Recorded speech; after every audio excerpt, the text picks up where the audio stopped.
April 26, 1945, 3:17 in the afternoon, Camp Ruston, Louisiana.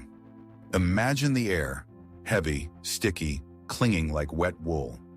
Dust coils upward from a gravel road where transport trucks settle into uneasy stillness, engines clicking as they cool. Then the tailgate drops. 83 women climb down. Their wrists are free, yet every shoulder curves inward as if expecting a blow. Their eyes, vacant, hollowed out by exhaustion and by something far older than fatigue, a dread turned to stone. These are German civilians, once forced to serve as Trostfrauen, comfort women for Wehrmacht officers on the Eastern Front. When the Third Reich crumbled, they were swept along in its ruin. Most are between 19 and 35. For 6 long weeks, they have been dragged through the wreckage of a dying war, between Soviet front lines, through British staging areas, before finally landing in American hands. They know what happens to women in war. Of course they do. They expect the same hunger in different uniforms. At the gate stands an American MP, a red-haired kid, maybe 22, his Louisiana drawl soft around the edges. Clipboard in one hand, canteen in the other. He steps up to the first woman. "Ma'am," he murmurs, offering water. "It's a long ride. You'll want a drink." She stares at that dented U.S. Army canteen as though it might detonate. Another MP behind him speaks hesitantly in German. "Niemand wird hier wehtun. Nobody will hurt you here." Her fingers tremble so violently she almost drops the canteen. Lukewarm water, cheap tin. And yet, it becomes the first fracture in the armor of fear, the smallest hint that the nightmare they braced for may not be waiting here. But to understand their reaction, you must understand the prophecy they carried with them. For years, Nazi propaganda had hammered home a single vision of the Allies, and Americans most of all, savages without restraint, creatures ruled by primal urges. Der Weltfeind. The destroyers come to ravage and plunder like new Mongol hordes, and for women already used and discarded by their own army, the terror burrowed even deeper. In their minds, they were war booty twice over, first claimed by the Reich, now by its conquerors. They anticipated fists, starvation to keep them compliant, forced labor until their bodies broke, and worst of all, they foresaw that silent, relentless horror that stalks women in wartime nights. Organized sexual exploitation, barracks, officers' quarters, rotations never spoken aloud but always understood. They had been told that surrender meant the erasure of who they were. So when the MP extended that harmless canteen, it didn't register as mercy. It felt like the quiet before a storm. Inside the camp, the women are guided into a long, low wooden building, a processing shed, white-painted walls, desks arranged neatly in rows, not staffed by men, but by women. WASI, Women's Army Corps, and 2 Red Cross volunteers. One after another, they step forward. A wax sergeant with silver threading her hair, a Chicago cadence in her words, asks questions in English. A translator, a Jewish refugee from Munich, repeats them softly in German. Name, date of birth, hometown, medical concerns, allergies, next of kin, not interrogation, intake. Their belongings are recorded, not seized. A small suitcase, a coat, a single photograph. Each item labeled, set aside, promised return. Then, medical triage. A doctor, female U.S. Army Medical Corps, examines each woman. Efficient, clinical, and something more. Respect. When one flinches at the cold stethoscope, the physician pauses, meets her eyes, and says through the translator, "I need your permission to continue." Permission. A word they had not heard in years. A word that feels almost impossible. At the end of the line, each woman receives a small bundle. Cotton dress, undergarments, soap, a thin blanket, and a tin mug with her name scratched underneath. Plain, mass-produced, slightly dented, this mug will follow them through every day to come, a lone, durable constant when everything else has been stripped away. What they encountered at Camp Ruston did not happen by chance. It was procedure. Back in 1943, the U.S. War Department had issued Directive 19-500, standards for the treatment of civilian internees and prisoners of war in American custody. a document built upon four firm pillars: strategic, deliberate, and uncompromising. Security, that was the first pillar. Treat people humanely, and they don't throw themselves against the fence. Desperation breeds sabotage. Hope prevents it. A calm prisoner is easier to guard than one who has nothing left to lose. Intelligence followed close behind. People who trust you talk more, not because they are weak, but because the alternative is silence filled with fear. Cooperation becomes a currency. Diplomacy stood as the third pillar. A simple equation: treat enemy prisoners with dignity, and maybe, somewhere across the ocean, American soldiers in enemy hands might receive the same. The Red Cross was taking notes. So was the world. And the fourth? Morality. Yes, morality, that unfashionable concept. The United States was making a claim in this war. We are the stewards of civilization. But such a claim demanded proof under fire. By the spring of 1945, over 425,000 Axis POWs lived behind American barbed wire, here on U.S. soil. Germans, Italians, a small contingent of Japanese. Camps spread across 46 states. The International Red Cross inspected them every few months. Mortality was astonishingly low, under 1%, including illness and accidental injury. Meals met and often surpassed Geneva Convention standards, 2,500 to 3,000 calories a day. Work programs existed, but not as chains. They were voluntary, paid in camp script, and bound by the same labor laws that governed American farmhands. Was the system flawless? Of course not. Tempers flared. Rules were bent. Some officers forgot themselves. But the overarching culture? Discipline. A belief that true strength does not require cruelty. Civilization, pressed hard, does not split. It hardens. If the contrast between what German propaganda promised and what American policy delivered feels jarring, then stay with this story, because those women at Camp Ruston are about to live inside that contradiction, and their understanding of power will never be the same. The women are escorted to their living quarters, Quonset huts with curved metal roofs, 12 bunks lined in perfect rows, clean sheets, doors without locks.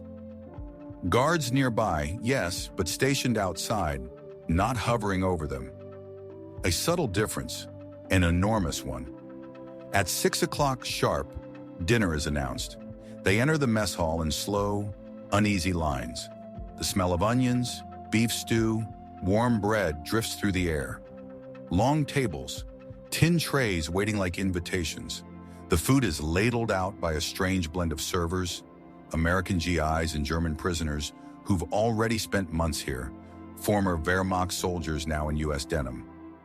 One, a Bavarian ex-Gefreiter, fills each tray without a word. Beef stew, mashed potatoes, bread with butter, real butter, canned peaches, coffee.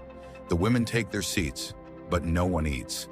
Greta, 24, Hanover, once a school teacher, finally reaches for her spoon. She tests the stew with a tentative sip. Her eyes fall shut. She sets the spoon down. Her shoulders tremble silently. It isn't gourmet. It's simply enough. Hot, safe, not a transaction.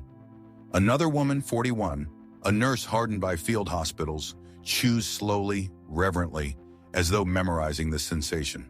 A third, the youngest at 19, tries not to sob into the rim of her dented mug.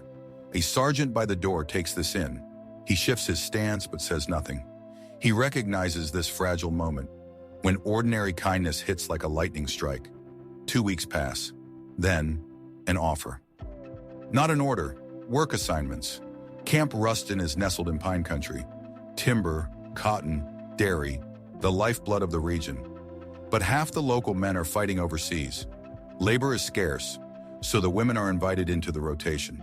Forestry, clearing brush, hauling timber, farm labor, cotton picking, harvesting vegetables, dairy crews, milking, cleaning, separating cream. Camp duties, laundry, kitchen, groundskeeping hours, 6 a.m. to 2 p.m., 6 days a week. Sundays free. Pay 80 cents a day, camp script. Spendable on soap, cigarettes, sweets, stationery. The work is real, enough to tire muscles, not enough to crush spirit. What disorients them isn't the labor, it's the respect threaded through it. Mr. Hebert, 62, Cajun, weathered skin like cured leather, runs a dairy farm 5 miles away. Twice a week, he brings a dozen women to his property, teaching them how to milk by hand, clean udders, handle the separator. One morning, Greta dares a question in halting English. "Why? You trust us?" Hebert squints, wipes tobacco from his lip, and lets a slow shrug speak for him. "You do the work," he replies. "I do the pay." Simple, equal. Transactional, but dignified. Simple. He waits a beat, then adds with a casual certainty that slices through every assumption she carried. "War's over for you. Ain't got nothing to prove." That phrase, "ain't got nothing to prove," lodges inside Greta like a seed. By June, some women are trusted enough to work without oversight. Marie, Hebert's wife, begins inviting them into the farmhouse kitchen at midday. Not an act of charity, pure logistics. Easier to feed 12 workers at once. The first time they sit on Marie's porch, stiff-backed and unsure, she brings out cornbread, greens, sweet tea in mason jars.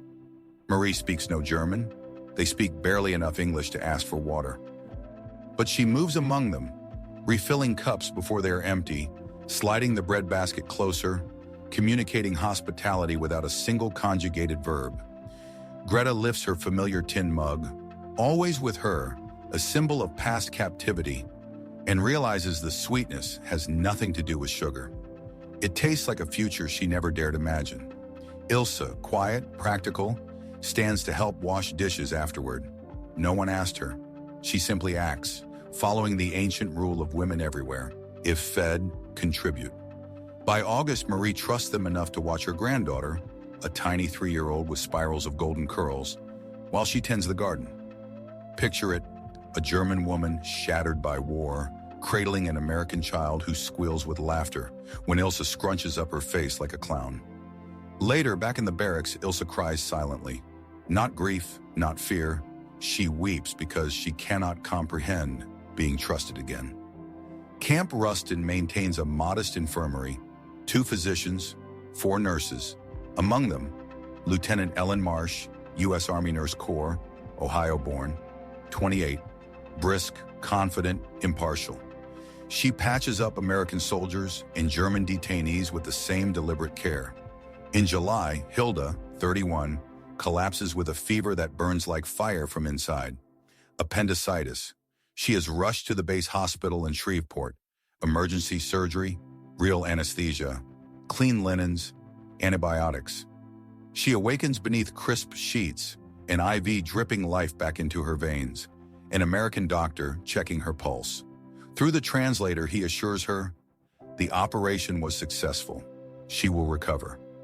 Hilda stares up at the ceiling tiles. They could have let me die, she thinks. That might have been easier, but they didn't. This becomes the second fracture in their worldview. Not softness, principle. The refusal to let suffering be convenient. Christmas 1945, 7 months since victory in Europe. Repatriation has begun, slowly, painfully. Cities in Germany lie in ruins. Movement is chaos. The women remain at Camp Ruston. On Christmas Eve, the camp chaplain, Captain Reynolds, a gentle Methodist, arranges a small service in the recreation hall. Open to everyone, creed irrelevant tonight. 30 women attend, a dozen male POWs, a few American soldiers hovering in the back. Reynolds reads from the Gospel of Luke. Then he asks almost shyly, does anyone know Silent Night, Stille Nacht, in the original German? Greta rises. Her voice trembles at first, thin but brave. Then another woman adds hers, and another. Soon 30 voices braid together. Stille Nacht, Heilige Nacht. When the final note fades, silence holds the room suspended. Then Captain Reynolds begins the English verse. American voices join the German ones. 2 languages, 1 song, a harmony stitched from the remnants of a world that didn't collapse after all. When the service ends, Reynolds hands out small parcels donated by local churches. Butter cookies, a bar of soap, a simple handwritten Christmas card from a Louisiana family. 1 card, addressed to a friend far from home, Reads only, "We hope you find peace." Ilse carries that card in her coat pocket for the next 40 years. If you're wondering how women conditioned to fear the American monster came to lean toward American hands, how discipline, not softness, reshaped belief, stay engaged. Because what followed is the strangest turn of all. Some didn't want to go back. Late 1945, postal links to occupied Germany sputter back to life. The women are finally permitted to write home. Letters screened, redacted, but real messages nonetheless. They choose their words carefully. Too much hope might be punished by whoever opens their envelopes on the other side. Greta writes to her mother in Hanover, "I am safe. We are fed. The Americans are not what we were told. I work on a farm. The people are kind. I have a bed. I am not afraid." Her mother receives the letter in February 1946, down in a shared cellar, and reads it aloud to neighbors who cling to the warmth of every syllable. The neighbors, hollow-cheeked, hungry, cynical, dismiss Greta's letter as a fantasy, another lie in an endless war of lies. But her mother keeps it. Months later, during a quarrel over rations, she shows the letter to a British occupation officer. He scans the page and shrugs. "Sounds about right. Americans are soft that way." Not praise, but not denial either. And he's correct. Letters like Greta's begin filtering into Germany by the hundreds. Quiet sparks of contradiction, undermining years of fear-soaked propaganda. The myth fractures from the inside. Spring 1946, 1 year after victory. Repatriation picks up speed, but Germany's infrastructure is a skeleton of what once was. Transport is slow, bureaucracy tangled, plenty of internees wait in limbo. At Camp Ruston, routine has become reality. Ordinary life, the most extraordinary gift. The women now move about freely during daylight. Escorts are uncommon. Sometimes they're driven to job sites without any guard, just a driver, a truck, and trust. Hebert, or as everyone calls him in that Cajun drawl, a Baird, hands Greta the keys to an old tractor one morning. "Don't wreck it," he warns, tapping the hood lovingly. "This John Deere's older than you by a mile." She learns to drive in straight, proud lines. Pride, a small, unfamiliar ember, glows in her chest. One evening, Ilse volunteers to stay late at the dairy. The herd has mastitis. They need extra milking to recover. It's dark when she finishes. No guard, no fence. Just a road leading anywhere. She could leave, she doesn't. Next morning, Heber thanks her, pays her double. She refuses. He waves her off. Fair's fair. Back in the barracks that night, Ilse admits quietly to Greta, "I stayed because I wanted to, not because I had to." Greta nods. That single shift, choice, is everything.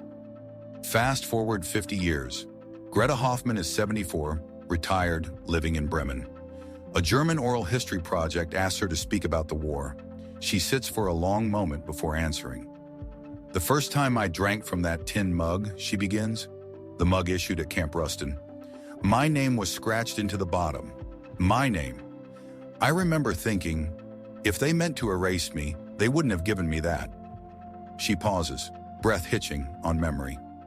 But the real change came later, on the farm, when Marie, the American woman, trusted me to hold her granddaughter. She shakes her head, still bewildered. If that is what propaganda called barbarism, then what were we? Another quiet pause. Once you see the distance between the story you were told and the truth you live, every other lie begins to crumble. Mid-1946. Repatriation accelerates. Ships sail weekly from the East Coast. Most of the Camp Ruston women are back in Germany by September, but 7 request special permission to stay. Work visas, temporary residency. 5 are approved. Greta stays until 1948, works full-time for the Heberts, saves money, masters English. When she eventually returns to Germany, she carries letters from Marie, a reference from Mr. Hebert, and her tin mug. Ilse remains until 1950. Marries a fellow German POW she met at Ruston, a man who chooses a new life in Canada. Together they build a dairy farm in Alberta. Annalisa never leaves. She marries a Louisiana veteran, yes, a man who had fought in Europe.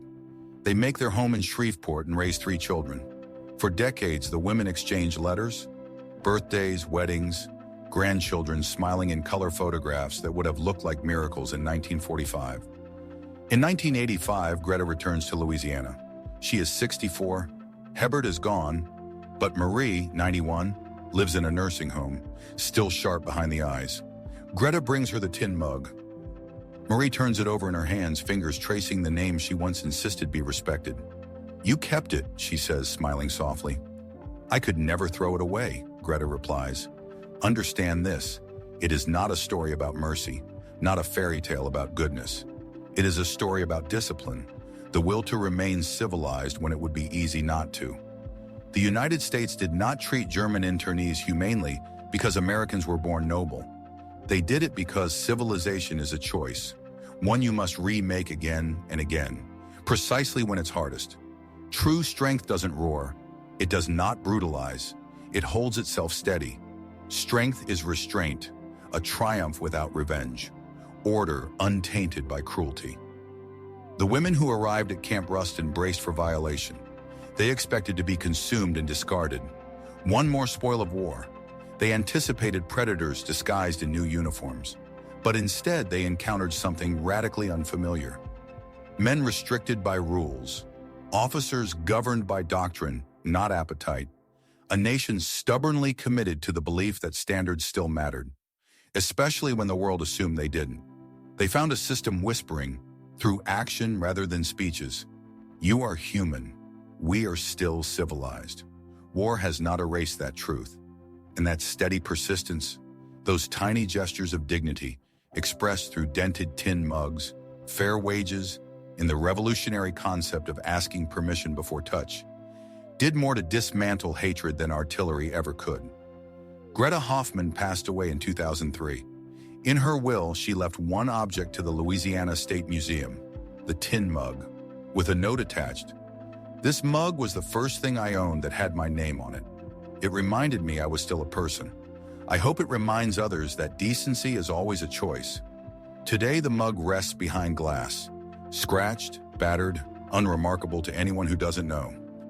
Next to it, a photograph of women riding a tractor, laughter frozen in sunlit smiles. And that faded Christmas card, still murmuring, "We hope you find peace.